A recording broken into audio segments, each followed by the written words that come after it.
So, good evening, everyone.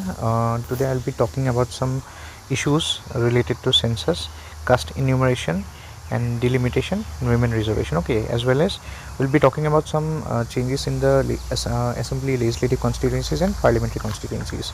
So, अभी देखिए, if you talk about census, so census अगर आप देखेंगे एक्सप्लिसिटली मेंशन नहीं है हमारे कॉन्स्टिट्यूशन के किसी आर्टिकल में, लेकिन आर्टिकल 246 में अगर देखेंगे तो it डेजिग्नेट्स census is A union subject. ठीक है, जो सेंसस होगा it will be carried out by the central government and ये मेंशन है आपका in the 7th schedule entry 69 में. ठीक है, तो इससे हमको पता चलता है कि सेंसस का जो पूरा ये मतलब प्रोसेस है it will be carried out by the central government, specially the ministry of home affairs. And इसके बारे में अगर आप देखेंगे, पहली बार अगर थोड़ा हिस्ट्री ऑफ सेंसस देखते हैं तो जो सेंसस का प्रोविजंस है, ठीक है, ये मेंशन्ड है आपका in section 3 of the census act 1948. So as you know article 246 में सेंसस को यूनियन सब्जेक्ट के अंदर रखा गया, इसलिए इसकी वजह से ही आपको आप देख सकते हो कि एक सेंट्रल एक्ट लाया गया 1948 में which is known as the census act of 1948. और उसके सेक्शन 3 के हिसाब से ही क्या होता है, हर बार जब सेंसस कंप्लीट होता है वो मतलब पब्लिश होना चाहिए इन द ऑफिशियल गेजेट.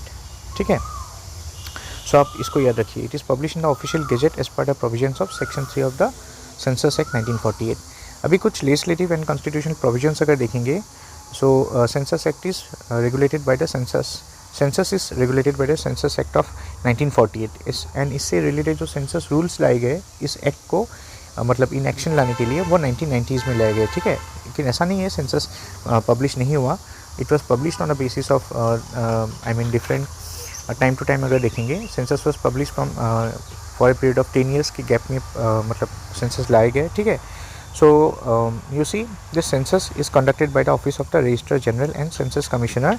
एंड जो ये office of the registrar general and census commissioner है it is under the ministry of home affairs. ठीक है, 1872 में अगर देखेंगे आप, मतलब अगर ब्रिटिश एरा में देखेंगे, प्री इंडिपेंडेंस टाइम पे देखेंगे, so first census was conducted non synchronously in different parts of India.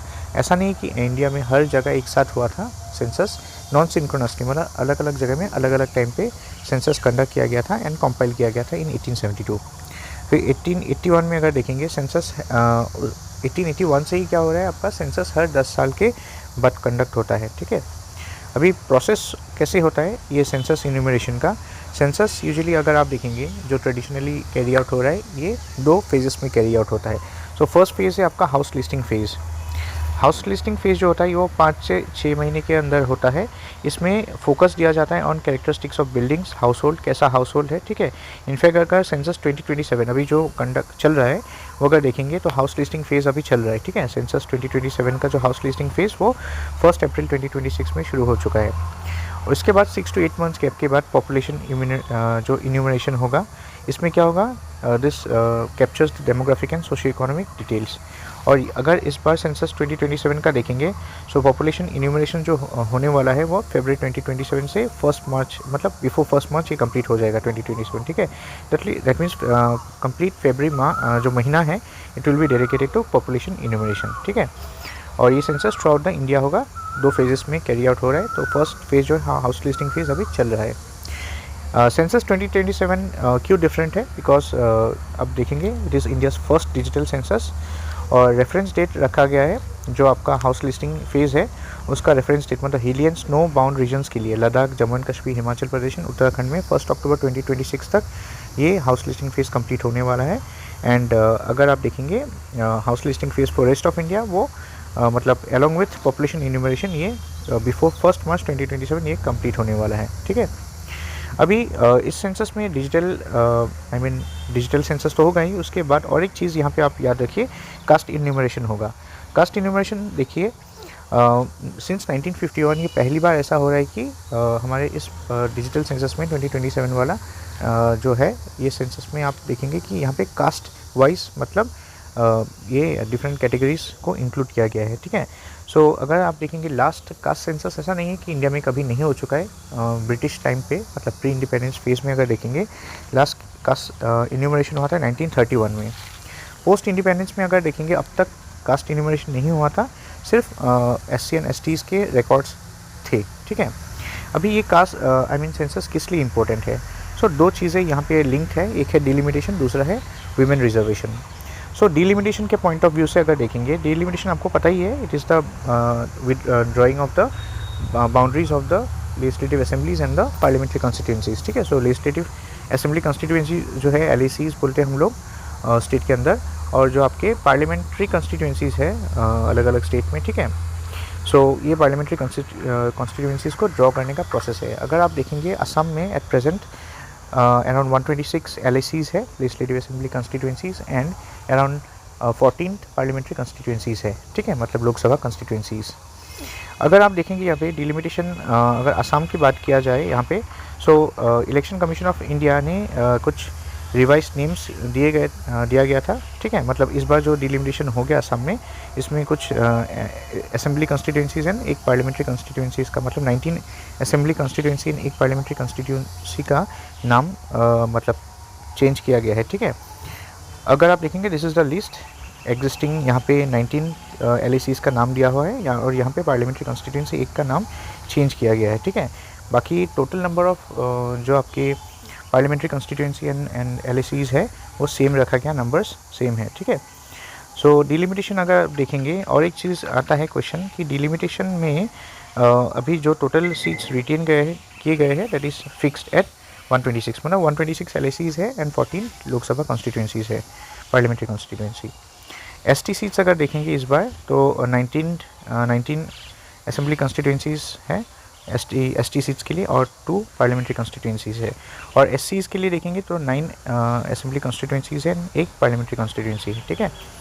दूसरी चीज़ है डिलिमिटेशन में एक चीज़ आपको याद रखना है, बहुत सारी ऐसे इंस्टेंसेस आते हैं जहाँ पे हमको लगता है कि डिलिमिटेशन के जो वर्डिक्ट है या जो डिलिमिटेशन किया गया उसको चैलेंज नहीं कर सकते हम लोग कोर्ट में। हाँ, ये सही है अप टू सम एक्सटेंट।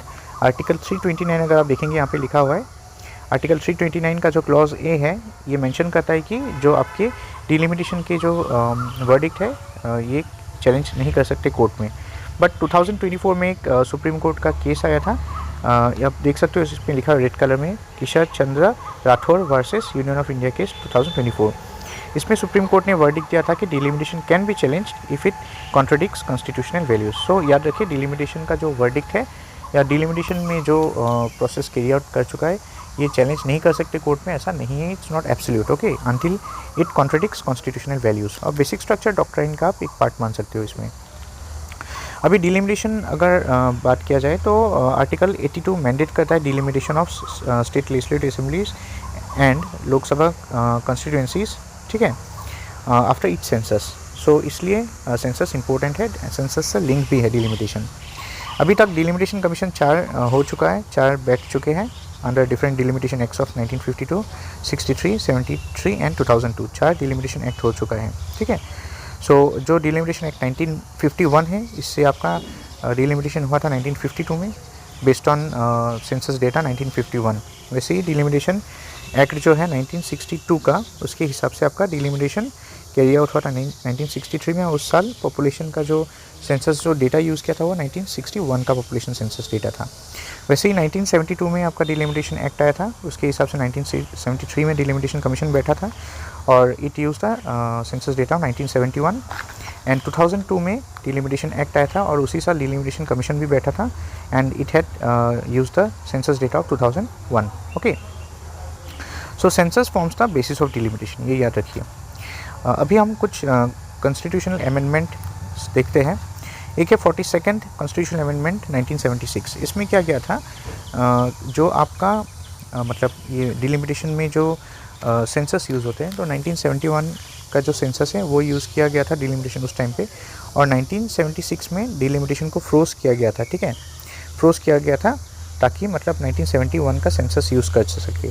फिर आपका 84th कॉन्स्टिट्यूशनल अमेंडमेंट हुआ था जिसमें आपका article 81 clause 2 and article 81 clause 3 setup किया गया, जिसके हिसाब से क्या हुआ, जो मतलब जो सीट्स का जो फ्रोज मतलब सीट्स जो फिक्स हुआ था वो किया गया था आर्टिकल 81(2) के अंदर in the 84th amendment act of 2001, वो किया गया था, फ्रोज किया गया था एज़ पर 1971 सेंसस। मतलब जो भी लोकसभा का सीट्स होगा 2001 में, एज ऑफ 2001, वो डिलिमिटेशन उसमें कैरी आउट होगा as per the census of 1971। वैसे ही आर्टिकल 81(3) में क्या हुआ था, स्टेट लेजिस्लेटिव असेंबलीज़ के जो सीट्स हैं वो फ्रोजन किए गए थे एज पर 2001 सेंसस। मतलब 2002 में जो डिलिमिटेशन कमीशन बैठा था, ठीक है, जो 4th डिलिमिटेशन कमीशन है जिसके हिसाब से इस बार असम में भी डिलिमिटेशन हो गया था, उसमें लोकसभा के जो सीट्स है वो 1971 के सेंसस के डेटा के हिसाब से फ्रोज किया गया, और जो स्टेट लेजिस्लेटिव असेंबलीज़ की सीट है उसको एज पर 2001 सेंसस के हिसाब से फ्रीज कर दिया गया, ठीक है। फिर 87th अमेंडमेंट याद रखिए, 42nd, 84th, फिर 87th अमेंडमेंट, इसमें क्या हुआ था, डिलिमिटेशन ये भी 2003 में कैरी आउट किया गया था। सो ये कैरी आउट किया गया था, और इसमें क्या किया कि delimitation to be conducted on the basis of 2001 census. मतलब लोकसभा में जो था, आपने देखा था कि 84th कॉन्स्टिट्यूशन अमेंडमेंट में 1971 सेंसस का जो सीट्स है उसके हिसाब से फ्रोज कर दिया गया था, लेकिन 2003 नेक्स्ट मतलब 2 साल बाद ही 87 अमेंडमेंट हुआ था 2003 में, इसमें आपका जो सीट्स है उसको फ्रीज किया गया एज पर 2001 सेंसस, ठीक है।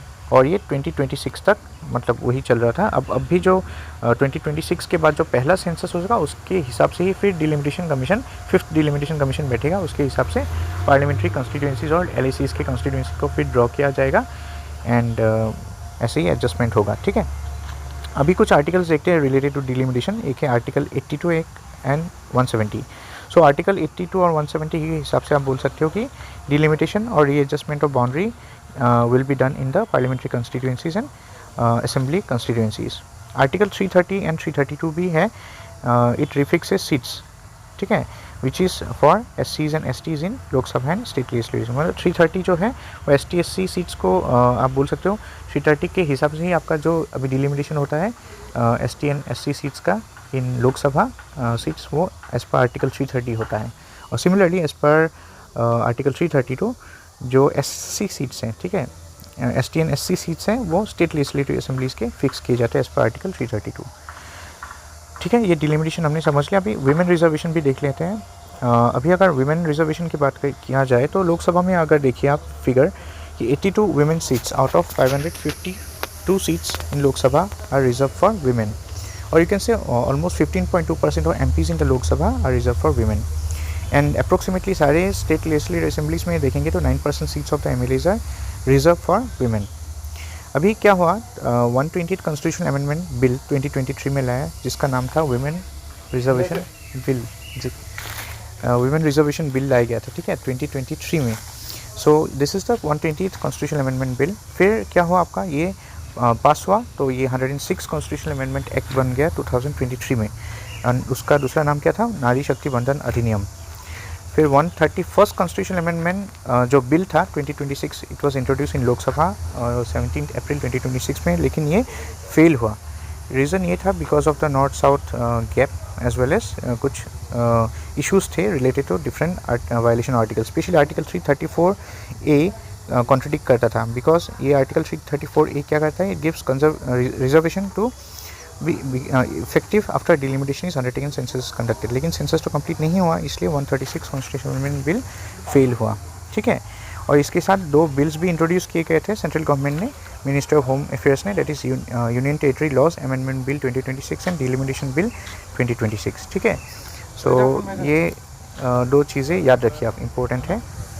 फिर articles related to women reservation अगर देखेंगे तो आर्टिकल 330A है reservation of women in Lok Sabha, 332A है reservation for women in state legislative assembly, 239A है reservation for women in NCT Delhi, and 334A है for reservation to become effective after delimitation is undertaken and census is conducted. And इसलिए ही 334A के हिसाब से अगर देखेंगे आप रिजर्वेशन और जो है वीमेन का या डिलिमिटेशन जो है वो हर एक सेंसस के बाद ही होता है, और since the census was not completed, ठीक है, जो 2027 अप्रैल आप देखोगे कि फरवरी महीना तो पूरा उसमें ही जाएगा, सेकेंड फेज़ ऑफ जो मतलब कास्ट इन्यूमरेशन होगा, ठीक है। सो उसके बाद ही हमको कंप्लीट सेंसस मिलेगा, और इस बार सेंसस डिजिटल भी होगा, प्लस उसमें कास्ट इन्यूमरेशन देखा जाएगा, मतलब जो पहले ST SCs का होता था, इस बार OBCs और दूसरे MOBCs के भी मतलब डिटेल्ड आएंगे, ठीक है। So this I hope you understood this entire topic which is related to census. Census हमने देखा, सेंसस के प्रोसेस कास्ट जो सेंसस इन्यूमरेशन प्रोसेस है वो देखा। फिर हमने सेंसस 2027 के बारे में डिस्कस किया, then we had talked about caste enumeration, then जो सेंसस के इफेक्ट्स सिग्निफिकेंस है in terms of delimitation and women reservation, वो सारी चीज़ें हमने देखा, ठीक है। And this is the list of the constituencies जिसके नाम चेंज हुए recently as per the delimitation which was conducted in Assam, ठीक है। So I hope you understood this video. अगर कुछ और डाउट्स रहेंगे आप मुझे पूछ सकते हो and will carry forward, okay. So thank you for watching this video and ऐसे ही आप लोग देखते रहे, वीडियोज़ को सपोर्ट करते रहे, चैनल को सब्सक्राइब कीजिए, शेयर कीजिए और जितना हो सके अगर आपको कुछ डाउट है, क्वेश्चंस हैं, you can ask me in the comment. मैं छोटा अपना खुद फुट नोट्स बना के आपके लिए, शॉर्ट नोट्स बना के I will try to explain those things, okay. And इस वीडियो के नीचे भी मैं इस जो मैंने पढ़ा है इस चीज़ का PDF का लिंक दे दूँगा, गूगल ड्राइव का। आप लिंक डाउनलोड करके इसको नोट करके रख सकते हैं, ठीक है, और या प्रिंट आउट निकाल के रख सकते हैं। So thank you for watching this video and have a great day.